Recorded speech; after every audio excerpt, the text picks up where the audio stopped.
This week at the movies, Buzz, Woody, and the gang in their most terrifying journey yet to a daycare center. Can old toys learn new tricks? Find out when we review Pixar's Toy Story 3. You got a play date with destiny. Also coming up this week, I will knock you out. Jonah Hill and John C. Reilly compete for the love of Marissa Tomei in the oddball comedy Cyrus. a special segment on two of the most influential movies ever. That's a 20-footer. 25. Plus, a couple of our favorite summer blockbusters. We're going to need a bigger boat. We have a whole new life here, Woody. We're Andy's toys. Hey, what do you guys think of the new recruits? Any keepers? Oh, please. That space guy. He could be useful. Oh, I want to get played with. Rex. They just love new toys now, don't they? They dealt with Sid, the mean kid next door, and then with Big Al and Stinky Pete. Now Buzz and Woody face their scariest foes yet, a bunch of toddlers. It's Toy Story 3. I'm A.O. Scott of the New York Times. And I'm Michael Phillips of the Chicago Tribune.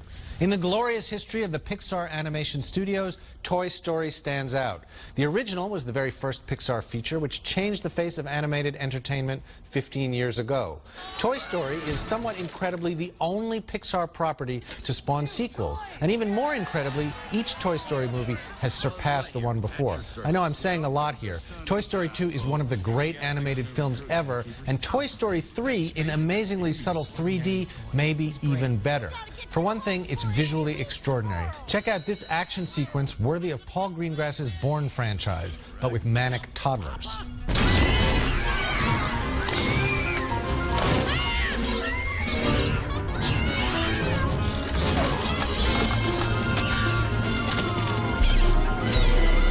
The movie also finds funny and surprising things to do with familiar characters. ¿Qué pasa with Buzz? ¿Quién anda ahí?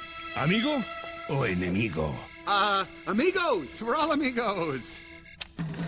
Me debo de haber estrellado y se me ha borrado la memoria. ¿Han visto mi nave espacial? We gotta switch him back. And the story is astonishing, too rich and strange and wonderful for me to go into here. But the gist is that with Andy, their owner, getting ready for college, Buzz, Woody, the Potato Heads, and everyone else end up at the Sunnyside Daycare Center, where the toy in charge is a kindly bear named Lotso, voiced by Ned Beatty. When the kids get old, new ones come in. When they get old, new ones replace them. You'll never be outgrown or neglected, never abandoned or forgotten. No owners means no heartbreak. Sunnyside turns out to be a pretty scary place, and Toy Story 3 seamlessly blends elements of old prison pictures and horror movies with the warm and honest emotion that is the Pixar hallmark. If you're the parent of young children, this movie will eventually join the other two as a fixture in your home entertainment. But whether you have kids or not, this movie is so touching and delightful and satisfying in every way that you'll want to see it. Maybe more than once. I say see it, I liked it, but I didn't love it like you did, Tony. That's an interesting split there, because actually up to the midpoint, I think if this film came from any other studio, DreamWorks, whatever, it would be like, whoa, a new classic. But I think the bar has to be set higher because it's Pixar, right? And the last three Pixar features, for my money, where I had that Wall-E, kind of reaction. Wall-E, Up, Ratatouille, and Up, and those films really did transform it's me. interesting. This one I felt a little more mechanical, especially in that first half. It's interesting because this one I felt like lifted the Toy Story franchise into that realm of those last two. Well, I did for a few reasons. Partly, I mean, I love Toy Story 2, and I think the genius of Toy Story 2 was to find this real emotional core, the love that these toys have for this kid Andy. Right.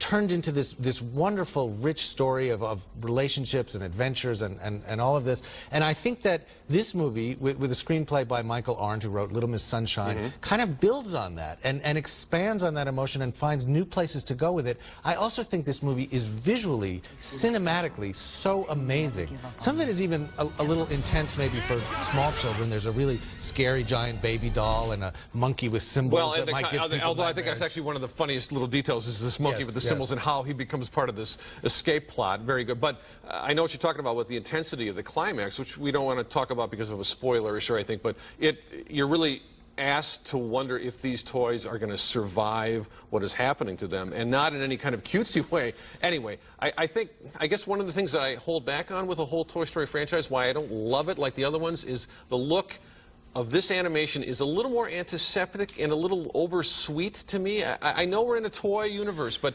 I think it's really? Yeah, I don't have the same love for it, but I think because I love what they do with the toy universe, what they do with Barbie and the little telephone on wheels and the octopus. I think it's all bear. there in theory, but I don't think it's there. I don't think the wit is there in the screenplay. But I also feel we must say, even though I'm having reservations, you look at the other sequels and the other franchises we've been dealing with this summer.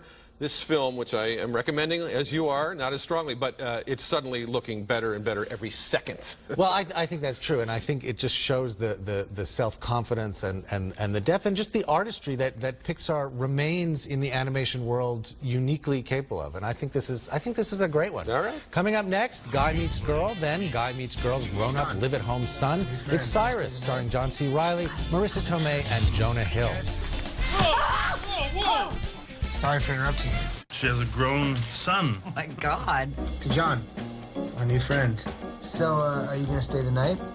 I haven't had a man over since Cyrus was born. It's great to finally have a new dad.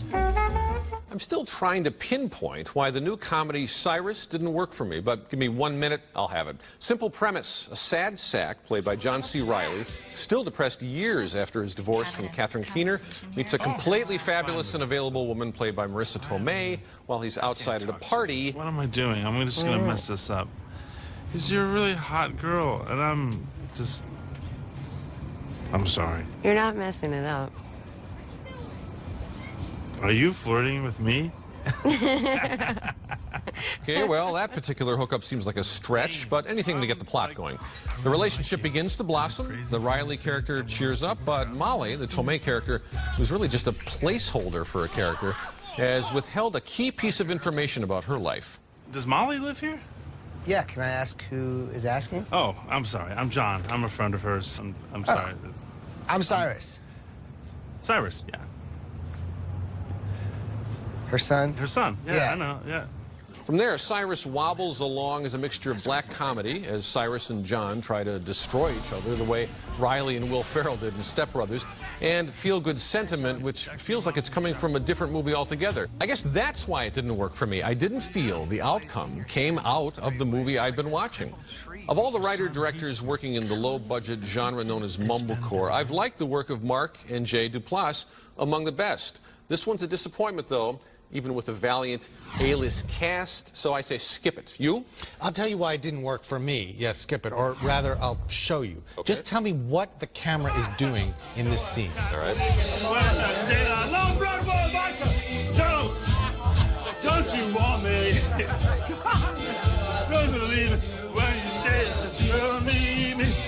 It's zooming in and out in a very indistinct manner, trying to give some sort of sense of documentary reality to a completely artificial situation. But why is it doing it? I mean, it drove me crazy, this just sort of compulsive technique of zooming and jump cutting and playing with the focus knob, which, as you say, is meant to sort of bring you in and make it feel immediate, but it just distracted me. Right. And I think there's also the problem that you had with it, which it can't figure out what the story is, what the tone is. For a while, for the most interesting while in the middle, it seems like this Cyrus character might be a dangerous psychopath. Right, you really think it's going to go dark. Means Reilly some harm, and then it pulls back. And you're right about the Marissa Tomei character. She's a wonderful actress. She's completely lovable. No, but who is she supposed to be? What kind of mother is she supposed to have been? It's so bizarre that Tomei's kind of come back in our movie-going lives now, based on these roles that are essentially doormats and kind of placeholders for real characters. And she's a much better performer than that. But I think all these performers are struggling just to kind of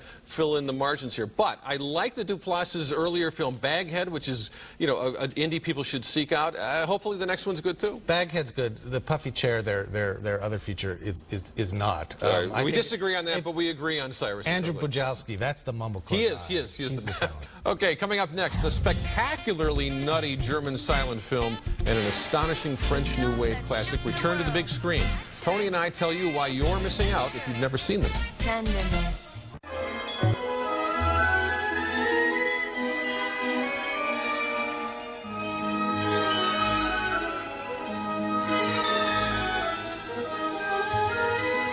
There are some movies that are so influential that even if you've never actually seen them, you somehow know them.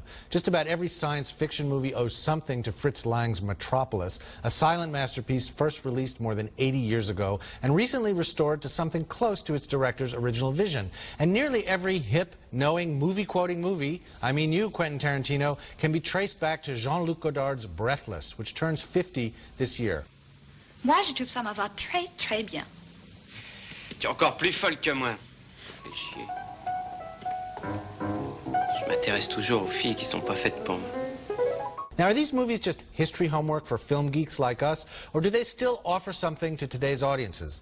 What do you think, Michael? Hell no, it's not homework. No, these are terrific, exuberant pictures. And with Metropolis, you're looking at a film that that has influenced so many films that people probably know better. Blade Runner. Blade Runner, in terms of the visual design. Minority Report has direct quotations from it.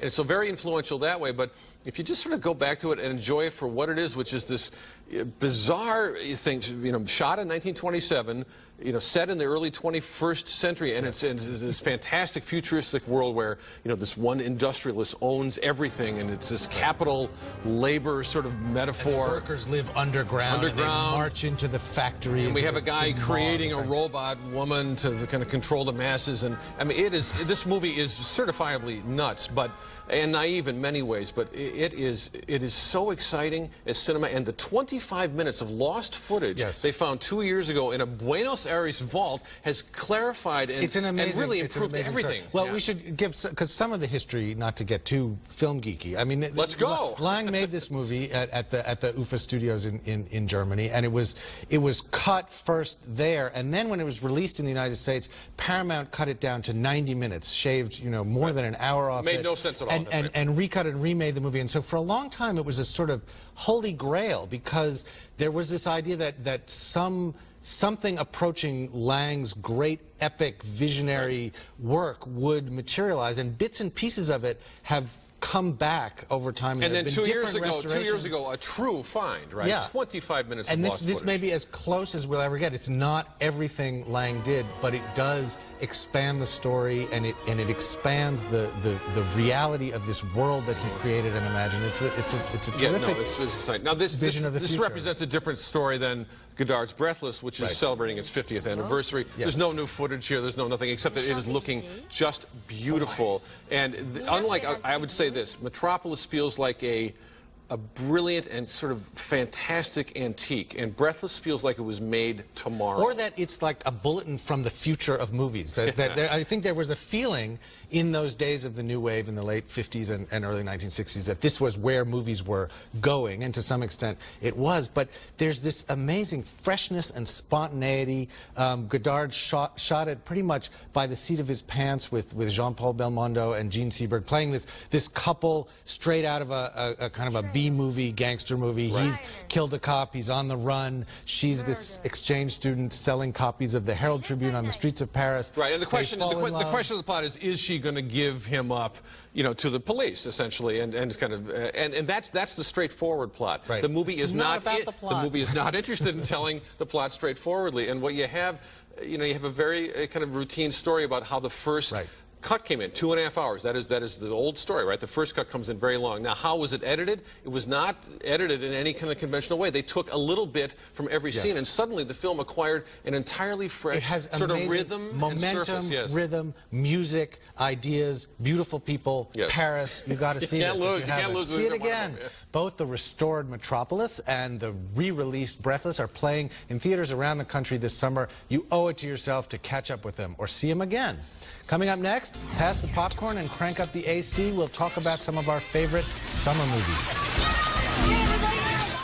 I can go slow ahead. Come on down and chum some of this.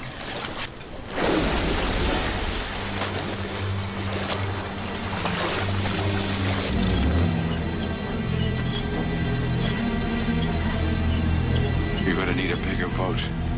35 years ago this month, director Steven Spielberg's Jaws opened everywhere at once, made a lot of people scream and laugh and then scream again, and made movie history. Some point to Jaws as the first aggressively mass-marketed summer blockbuster in modern Hollywood. Others see it as a tail end of a golden age. We're marking the anniversary with a look back at Jaws, as well as a very different summer blockbuster phenomenon.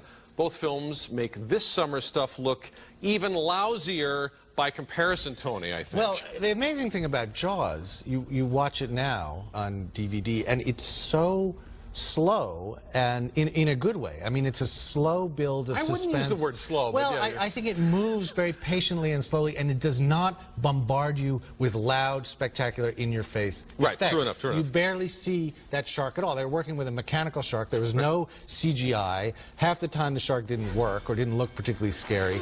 So they shot around it in a wonderful way, and you have what is still a really powerful and enthralling and scary and thrilling movie. Oh, I think, and the film has got a more, I think, complex tone than people tend to remember. I mean, I just ate it up when it came out when I was 14 or 15, and the screams were as intense as I'd ever heard in a movie theater up to that point. But you forget how truly funny a lot of it is, and you forget how, if you haven't seen it in a while, how those personalities at the center of it really pop. The Richard Dreyfuss character, Robert Shaw, Roy Scheider, magically well cast anyway. But those are characters. Yes, they're real characters. But I like what you said about patient, because that's what this film has. It has a little of what the Ridley Scott Alien has, which is it'll take its time. Don't worry, the scares are coming. Yes. And how many movies take that kind of time today, Tony? How many? They don't, not very many. My pick is one that's a little more recent that I think does in a different way. It's The Sixth Sense, which came out in the summer of 1999, late in the summer, and sort of slowly built and was one of those movies that was built around an astonishing plot twist right at the very end, and people kept the secret. I think that's how you know that a movie is really caught on, when people sort of enter into this compact and say, okay, I'm not going to tell my friends what happens. I'm not even going to say it now. 11 years later, well, there might be Twitter, there might right? be This kids out Twitter. there. I mean, they would be twittering the reveal by an hour. But also, this is a movie that goes much more by mood and slow, patient pacing and character. I mean, Toni Collette, Haley Joel Osment is wonderful, Bruce Willis. I want to tell you my secret now.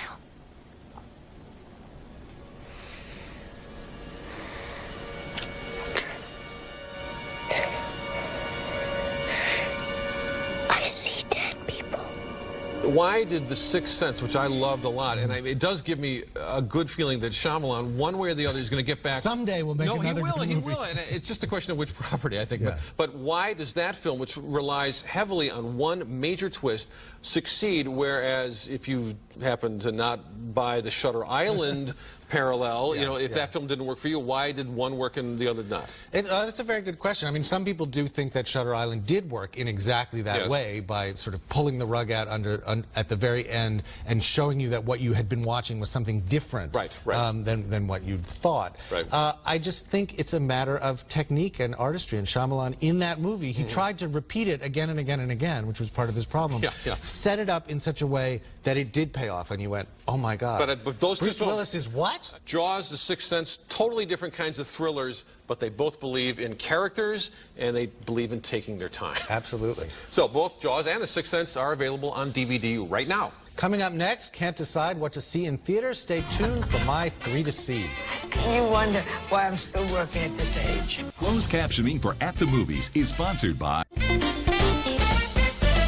Hotel provided by Park Hyatt Chicago, Chicago's award-winning hotel and luxury dining experience, located in the heart of Chicago's Magnificent Mile on Water Tower Square.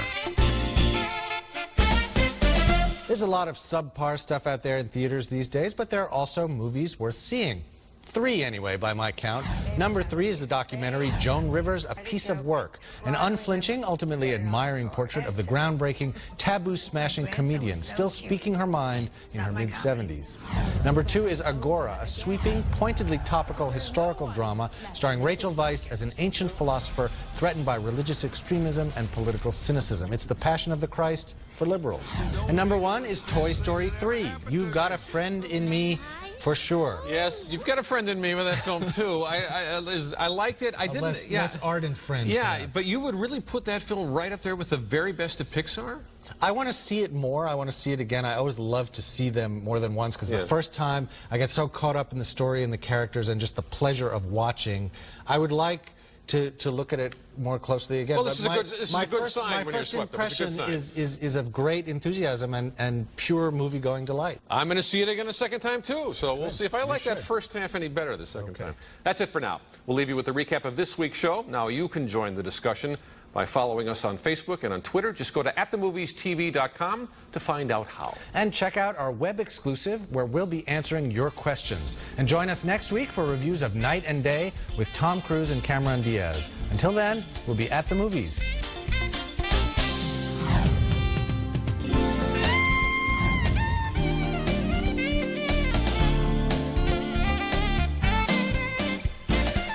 Eli delivers first-rate action. Denzel Washington is one cool dude. Gary Oldman makes a great villain. I love this guy. Buy The Book of Eli on Blu-ray and rent it with Movies on Demand.